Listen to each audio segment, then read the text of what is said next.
And joining me from Washington now is Sean Spicer. He is Communications Director for the Republican National Committee. Sean, it's great to see you. Nice to see you, Thomas. All right, so I want to play you something that the head of the Republican Party, Reince Priebus, had to say on the Today Show, talking with my colleague Savannah Guthrie. And he's talking specifically about Trump and the possibility of a third-party run. Take a listen. My job is not to call balls and strikes, but to treat everyone respectfully and fairly. But certainly I think our candidates should pledge not to run as a third-party candidate. Is that a new tack from the RNC, Sean? Should frontrunners take a pledge not to run as a third-party candidate? All candidates should. It shouldn't be just frontrunners. I mean, if you're seeking the Republican nomination, frankly, if you're seeking the Democratic nomination, I think you should pledge to support the eventual nominee. You don't seek someone's nomination and say, if I don't win, I'm going to take my ball and go home. And I think so. It's a pretty common sense thing for the brand to say, if you want to, be part of our process, you're going to support whomever that winner is. But do you guys have any leverage over a candidate like Donald Trump, who was leading in the polls, and he may not have the best tone of one of the other candidates out there that is part of the grouping that we see right now in front of us? Does the RNC have any leverage over a candidate like that? Well, I mean, ultimately, it's always up to the voters to decide who the nominee is going to be in each of the various states. So do we have any leverage? No, from the pure power standpoint, but the chairman and our senior staff is constantly in communication with each of the candidates and their staffs, and a lot of times we try to suggest to them what's in the best interest of the party going forward.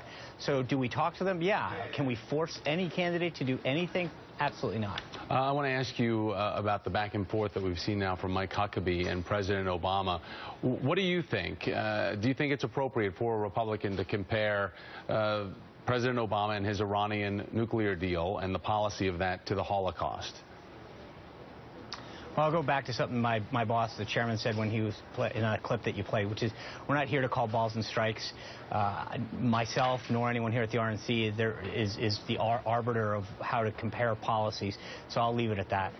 When the 10-day clock ticks down, we're going to have just 10 people in that first debate. But talk about how there's going to be access in another capacity for people that are interested to see all the contenders, the ones that don't make it on that stage, because they are going to have access, right, Sean?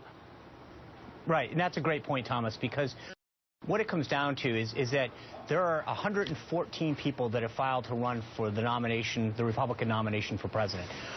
Of those, there's about 16 that people consider at the top of that list. What both CNN and Fox have done is said, okay, you can only fit so many people on a stage. Historically, that's been 10 in either party. So what if we match that and then go an extra step and have an additional debate with the other 6 folks that aren't in that thing? I frankly think that there is no perfect answer, right? And I'll be the first one to admit that. But at the end of the day, you've got to figure out a way to try to get some of those voices in. I think both Fox and CNN have gone that step and said, let's have a second segment where the people who don't make it in the top 10, but are among those that are at the top of that list, are still in that top bunch, rather, have an opportunity to have their voices heard and have a debate as well. Well, they're out there and they're working for it. So we look forward to seeing how it's all going to play out. Sean Spicer, Communications Director for the RNC. Sean, thanks for making time for me. Great to see you. Absolutely, Thomas.